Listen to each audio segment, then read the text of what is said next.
Welcome back to the podcast. Today's episode is about self development as a real practice, not a buzzword. What if the biggest lie about self development is that you need more time, more experience, or maybe a perfect moment to start?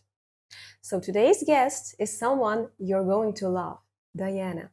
When she was just 16, she's already nailed her C1 exam with distinction and is currently teaching English herself.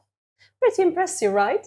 Diana, welcome to the podcast. Yeah, hello everyone. Today we decided to choose this topic since nowadays, for me and people my age who are constantly preparing for exams and trying their best to achieve better results, it's vital to talk about it because sometimes people may just do too much and end up being in distress or not achieving any results at all.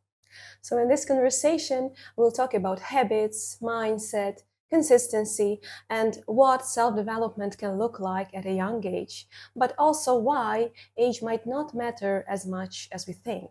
So, if you're serious about becoming a better version of yourself, this episode is for you. Let's dive in.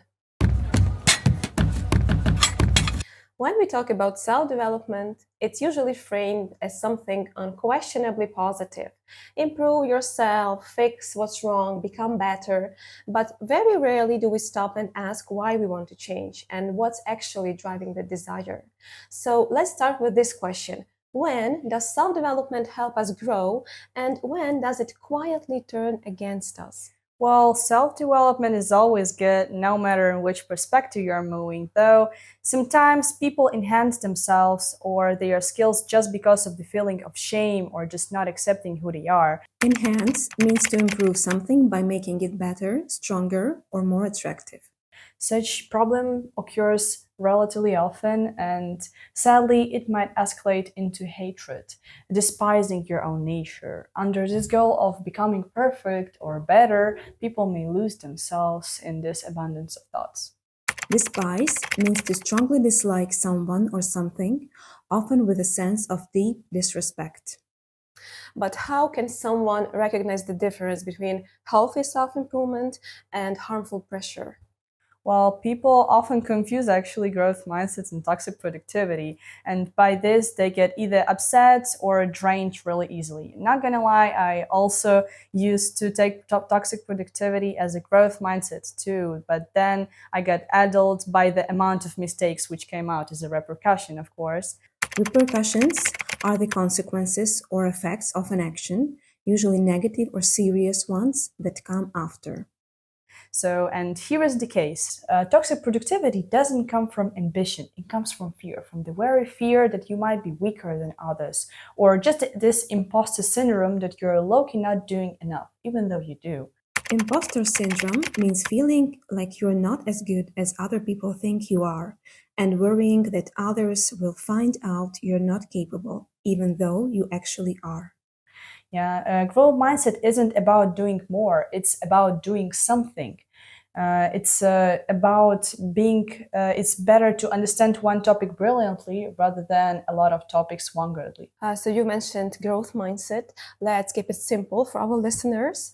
A fixed mindset is the belief that your abilities are set in stone. You're either good at something or you're not.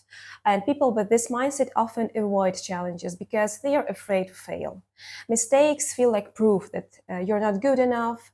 But on the other hand, a growth mindset is the belief that you can improve through effort, practice, and learning, of course. Struggling doesn't mean that you're failing, it means that you're growing. And this difference really shows up in everyday situations. For example, imagine that you fail a test. You might think, it's just because I'm bad at a subject, and what's the point of trying? But with a growth mindset, the reaction sounds more like, okay, I didn't get it yet. What can I do differently next time? And that one word yet changes everything. Diana, what does a growth mindset mean to you personally in everyday life? For me, growth mindset in daily life is when you know why you're doing something. In this way, no matter how hard it is, you still try, still develop, and still act. Because even if you're not excellent in something, but you still try, there is still like a small chance that you might succeed in what you're doing. Because if you want to do everything anything. Yeah, I mean, so is it even logical to think about anything like at this point? So for me, growth mindset is an action like to enhance yourself, expand your borders, even if you're stepping out of your comfort zone or feeling odd. That's actually really motivating to hear. Motivation is something we all rely on. It's that sudden burst of energy that makes us want to start something new, learn a language, go to the gym, or finally get our life together. But here's the problem: motivation doesn't stay, it comes and goes, often when we least expect it. And that raises a question: if motivation is so unreliable, do we depend on it so much? Diana, do you agree that relying on motivation is ineffective because it is based on unstable emotions? Well, motivation is overrated and discipline isn't magic either. Here is the gist of the statement, yeah? We're often told to wait until motivation comes to us and then we eventually may do something. Yeah, motivation is an impetus to some extent, but also you have to take into account that it's emotions, and emotions are always temporary and unstable. Impetus is simply a push or motivation to do something. For example, impetus to change or impetus for action. But let's take into consideration discipline. Yeah, once we have started something that was driven by motivation, we have to keep it going. And that's why we need discipline at this point. It's all good and whatnot, but we have to be really careful at this point. Since if you're sticking to the discipline too hard, you might get burnout and eventually question yourself whether you need this. So I think you just need to strike the right balance between motivation and discipline, and you shouldn't be driven by your emotions and by any chance. Alone, why motivation is overrated and discipline isn't magic. So, what does a good balance between motivation and discipline look like for you personally? Actually, that's an interesting question. I would say that first, when you get this motivation, it's absolutely good. And it's actually a great fact to start something new.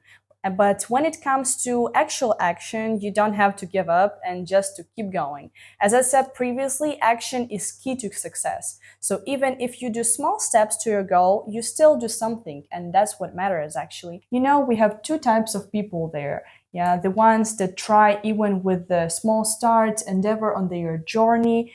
Endeavor means to try hard to do something. And just because, what if I'll succeed in that? And just know that these people are already one step ahead of others. People like these are changing our world, not the ones that constantly planning, worrying about their plans just to make a good startup plan, but eventually not doing anything. And just because they have this fear of fail. And after that, they burn out. Well, I think burnout is something we don't take seriously enough until it actually happens to us. At first, it feels like just normal tiredness, but over time, it can turn into complete exhaustion, both mentally and physically. Diana, have you ever experienced burnout from being too disciplined or pushing too hard yourself? Actually, yeah, I had once a moment like this in my life when I had too much work and study. It was actually at the start of this academic year. I just was trying to do everything at the same time, and the only time I could rest was sleep. So, and because of that, I felt incredible distress. Distress is a feeling of extreme worry, sadness, or pain. And as a plus, because of fully online studying and work, I had my border between home and work, yeah, and also studies blurred, absolutely. So even when I was at home, I felt like I want to go home. And that actually felt crazy, to be honest. Yeah, and from my experience, burnout doesn't happen suddenly. It can build up over time. So that's why avoiding it means paying attention to small signs, like feeling constantly tired or losing interest to things that you used to enjoy. Of course, that's for sure. We often treat goals as something fixed, like once you choose a path, you have to stick to it no matter what. But in reality, people change.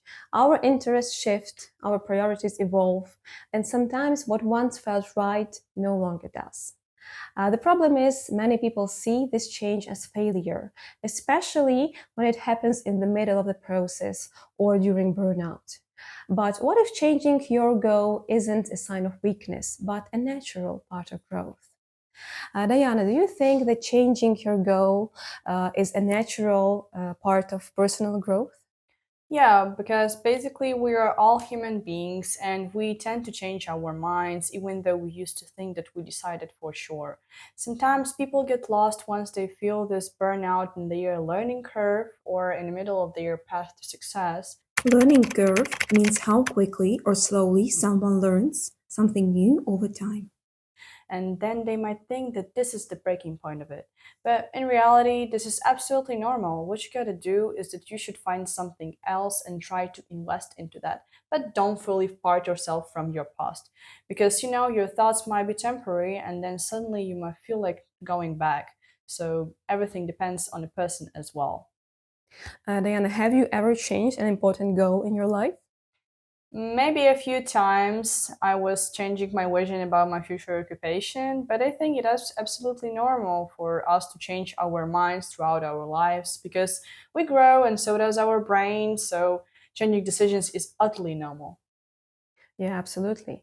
But success is not just about reaching a goal, it's about how you get there. And without support, the process can be much harder, I guess, than it needs to be. It is better to rely mostly on yourself when making decisions, or is it better to actively seek advice from the others? What do you think?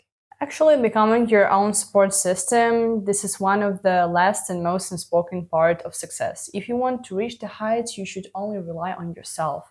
Yeah, and since you're the one who wants this, you should think with your own head and you should support yourself even if you reach some small goal. Don't hesitate to treat yourself with a small gift or some kind of a snack. Yeah. Um, if you're having trouble with making decision, try to think about it deeper, learn the topic profoundly, and once you've made up your mind, you may ask your relatives or friends about your thoughts on this, but never asking for advice. This way, you will find the balance and eventually reach everything by yourself. Hmm. Yeah, this is a very strong point, especially the idea about balance. Relying on yourself builds confidence, but support from the others can still play an important role. So, I guess what we've explored today is that success isn't just about motivation, discipline, or even goals. It's also about how you support yourself along the way. So, Diana, what would your main advice be for someone who's trying to work on their self development but doesn't know where to start? Well, my main advice is to start as soon as possible. No matter how unsure you feel, like you want to to learn a new language, start with an alphabet. Want to open a new business, get all of the crucial information and vital amounts of money for startup, not millions, of course. Crucial means very important, something you really need for a good result or success. Who knows, maybe you will succeed. It's better to try and fail once, but the next time you will become stronger rather than staying in your dreams. Yeah, so the main idea today is simple. Your growth is in your hands. No one else can do it for you, but every small action you take matters. So, girls, before you leave, I'd like to ask you a few questions about self development. Are you ready? Okay, Of course. let's try it. Perfect. So, it's for you. Here you are. Thanks. Thank you. So, and here is the task. Since you're both interested in this topic, let's see how you think about it and compare your ideas. For each question, I'll give you two options, and you can decide which one you think is more important and why. There are no wrong or right answers, just different perspectives. But you can choose only one, okay? Only one? Yeah, only one. All right. Okay, let's give it a shot. Let's try. What is more important, talent or hard work? But can we choose both? No. Talent Okay. or hard work? All right. Mm.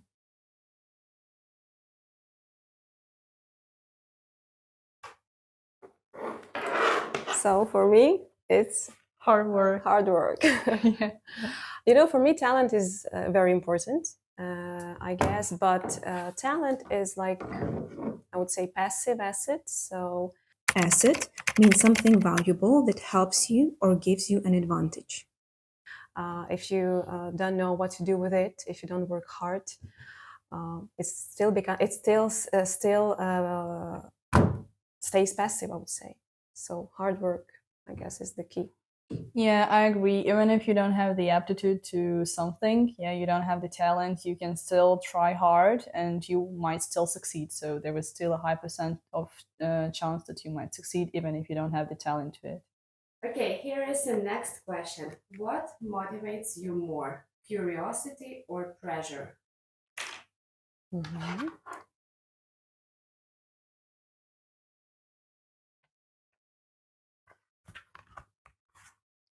What do you have? I have Pressure. pressure. I have Yeah. curiosity. Different answers. Yeah. Yeah. I personally think that pressure is like better because you can feel like that something is odd, and when you feel that something is not right, that means that you are developing. Actually, I have read an article about this, and actually, this is truth for me at least. Mm-hmm.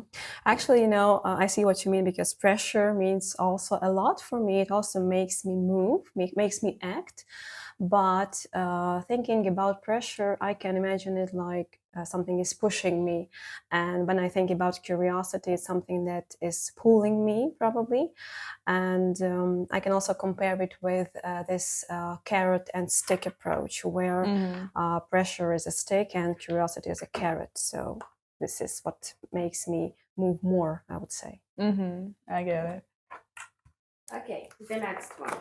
What is more important for self-development, discipline or motivation?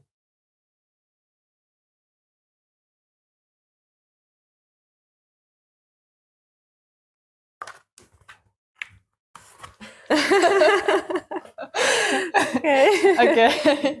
I personally think the motivation is actually really good for a good start for you to hit the ground running. But I think that motivation is that discipline is much better because when you started one thing and you have to, develop this discipline and like to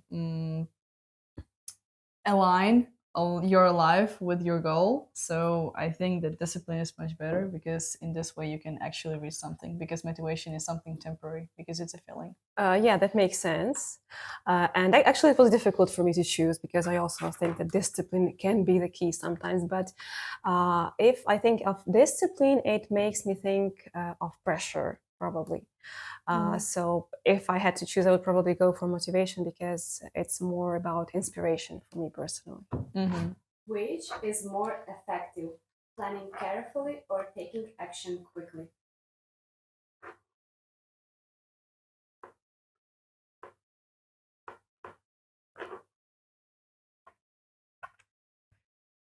Oh, good. Planning. Okay. So what can you say? So I think that planning is actually the gist of success because if you have like a good plan, not I'm not saying something like step by step, but when you have at least an approximate plan, then there is a higher chance that you might succeed.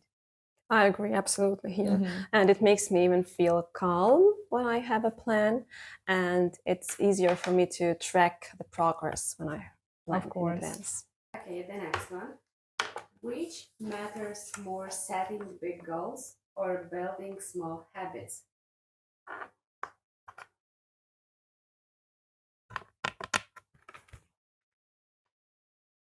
Yeah. Habits because I think that when you have like those small habits, then it inevitably grows into something more. So I think that something small leads to something big. So that's what I think. I agree, absolutely. So sometimes big goals can seem absolutely unimaginable to achieve. But when you have these small steps, it's way easier, I guess. Of course. Okay, and the last one. Which drives growth more, comfort or challenge?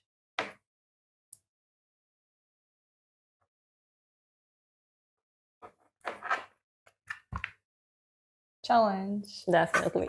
Yeah, because when you face the challenge, that means that you are enhancing and expanding your boundaries, boundaries, yeah.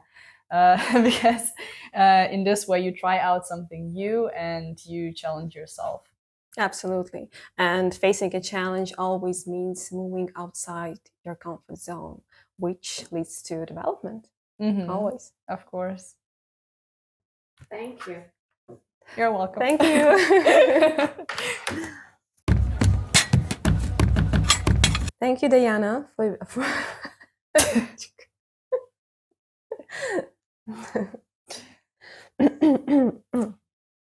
Thank you, Diana, for being part of today's conversation and sharing your thoughts on self development.